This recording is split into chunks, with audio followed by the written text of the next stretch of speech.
What up, Dragon Ballers? This is going to be my episode review for Dragon Ball Daima episode number 14, Taboo. In this episode, especially coming off of the last one, which was very much a filler, this one brings us right back into focus. We are back on track, and actually at the end of this episode, it really felt like we are now approaching the end game. So it feels like the final chapter of the Dragon Ball Daima mini-series is about to begin.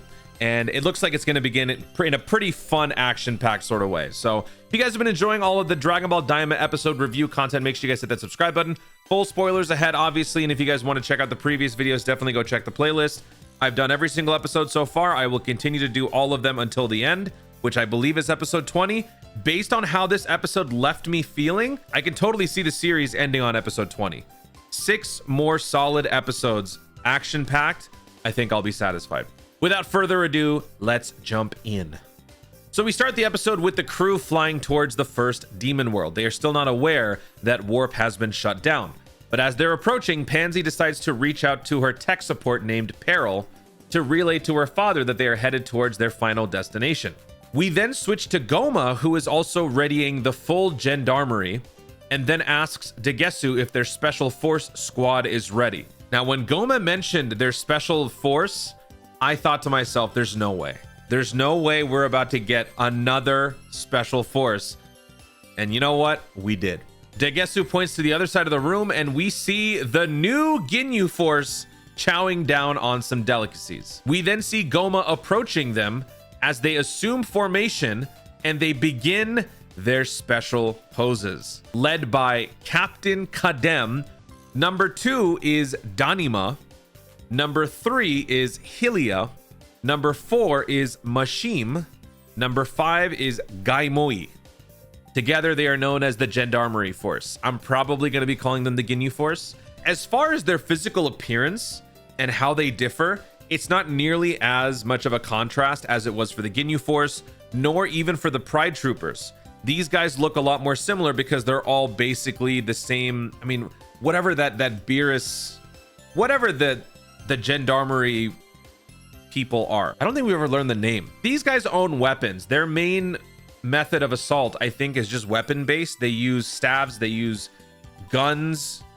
I think all of their staves also have projectiles, just like the regular gendarmerie, but these guys just look like they're built a little bit tougher. Right as they finish their special pose in front of Goma, Goma does the exact same reaction as Frieza back on Namek, and I loved that. That right there made me instantly love the episode. I cannot wait to see the Gendarmerie New Force face off against the heroes. Goma and Dagesu then explain the mission. Should Goku and friends somehow reach the first world in spite of warp being shut down, then Gendarmerie Force must intercept. They then explain that these guys are the same ones who defeated both Majin Buu and the Tamagamis. But upon hearing this, the Gendarmerie Force think it's a joke and are in complete denial until they are quickly corrected. We then switch back to the crew who have arrived at the shutdown warp. Not being able to wake him up, they look at the shield of light blocking the entryway to both the third demon world above and the first demon world below. Goku then uses his power pole from the ship in the exact same way that he did originally in Dragon Ball, where he had the power pole extend downward to propel himself up. Only this time he's not propelling himself anywhere. He's still extending the power pole downward though. So it was a nice little callback. As he does that, Pansy quickly yells over to Goku to tell him to not do that, because anyone who makes contact with the barrier is instantly killed. Naturally, Goku makes contact before he hears this, and he gets zapped, and he gets knocked out and falls. As Goku is plummeting, Neva steps forward and floats above, beginning to chant a phrase, which seems to affect Piccolo as he does. The chant creates a particle of light that rises and activates the barrier. The barrier fades both above and below, opening the entry to both the first and third demon worlds. Goku then wakes up as he's falling and comes back to the ship along with Neva. Neva reveals that he is the one who instated those shields to prevent the chaos of the worlds clashing from overwhelming everyone. Based on the little conversation between Neva and Piccolo after this, it seems that Neva truly is the most legendary and strongest Namekian ever. We then switch back to the Gendarmerie Force, who are now shopping for some potato chips. They're doing this because they were just speaking about how they loved certain flavored potato chips back during their debut scene. As they pick up a few flavors, they run into two enthusiastic kids who are admiring the food selection. It's Majin Do and Majin Ku. They then show off the one piece of chocolate that they were about to buy. Upon seeing this, Captain Kadem insists on buying them a full basket of chocolate. He then tells the Majin brothers something to the effect of, "Eat up so you can become as powerful as us." As they bring all of the chocolate to the register, they realize they're actually kind of short on funds after having just done something pretty stupid in the previous scene. In the previous scene, when they were doing their special pose in front of King Goma, they also busted out their weapons and they shot up the entire room, breaking all of the ceiling, the chandeliers, all that stuff.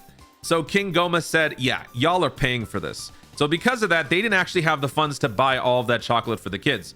So they quickly revert back to just buying the one or two pieces of chocolate they originally had.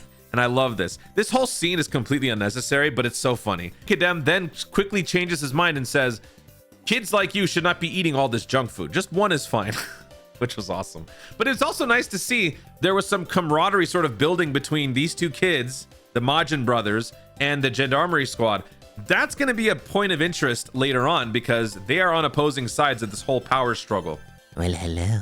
As the crew is flying through the tunnel into the first demon world, Glorio explains that a small sun-like sphere orbits this first demon world, and the average temperature is around 60 degrees Celsius. By the way, for those of you who are unaware of the Celsius metric, 60 degrees Celsius is basically 140 degrees Fahrenheit. It's hot, very hot.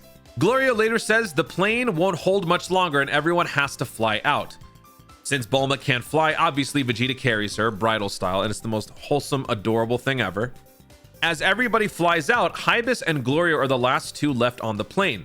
Glorio hands one of the two Dragon Balls to Hybis and tells Hybis to hold on to this one while he carries the other. This is also a funny moment because Hybis says what we're all thinking, right to Glorio's face. He says, "You're pretty gloomy, but you're a good guy."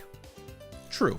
The plane quickly crash lands near some gendarmerie guards who then look up and see the crew falling down. They quickly report this to Degesu and Goma. The shield is down and the heroes are coming. Goma is panicking and orders an all-out assault on the heroes. And we end with a shot of the heroes flying away with a bunch of gendarmerie soldiers and ships charging after them. And the episode ends. And honestly, it's a nice way to end the episode because we are now getting ready for the final stretch of episodes leading to the conclusion of this series.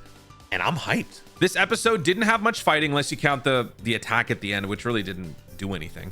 But the fact that we are now all in the same location, the heroes, the villains, and the third party villain, which was Rinsu. You got Goma's party, you got Rinsu's party, you got Goku's party. Everyone is now on the same turf. It is now going to be an all-out struggle to see who emerges with the 3 Dragon Balls. Glorio still has to emerge as a double agent. So amidst all the chaos, I'm imagining Glorio will probably run off with the Dragon Balls to deliver them to Rinsu. We'll probably learn about the circumstances of his double agency. Will Rinsu successfully have the 3 Dragon Balls, get more powerful, and then Goku and Vegeta have to step up and battle Majin Do, Majin Ku, Rinsu, all 3 of them? I don't know. What's going to happen between Majin Do, Majin Ku, and the Gendarmerie Force? Are they going to have to square off? Who's going to be the first one to gain the upper hand? With Vegeta going Super Saiyan 3, obviously Goku can go Super Saiyan 3.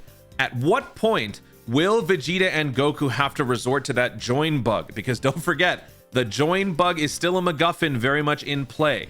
That has to happen. Is it going to happen with the 2 most powerful characters? Or is it going to happen with 2 other characters that could then become the new powerhouse of the group? I don't know. There's just so many questions.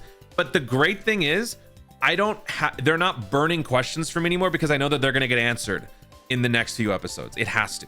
If we get any more filler nonsense, I'm actually going to be annoyed because now we're here. This is what we have been waiting for. 14 episodes to get us to this point. We've had some great spots along the way, but now is the time to get the stuff going. Now is the time to get things flowing even more. There's going to be a lot more conflict, and I am so excited. Next week is episode 15. I will be ready and waiting for that episode to break it down. Hopefully you guys enjoyed this. Let me know in the comments if there's anything that I missed from the episode. Thank you so much for watching. Stay tuned, and always remember to Daima responsibly. See you next week.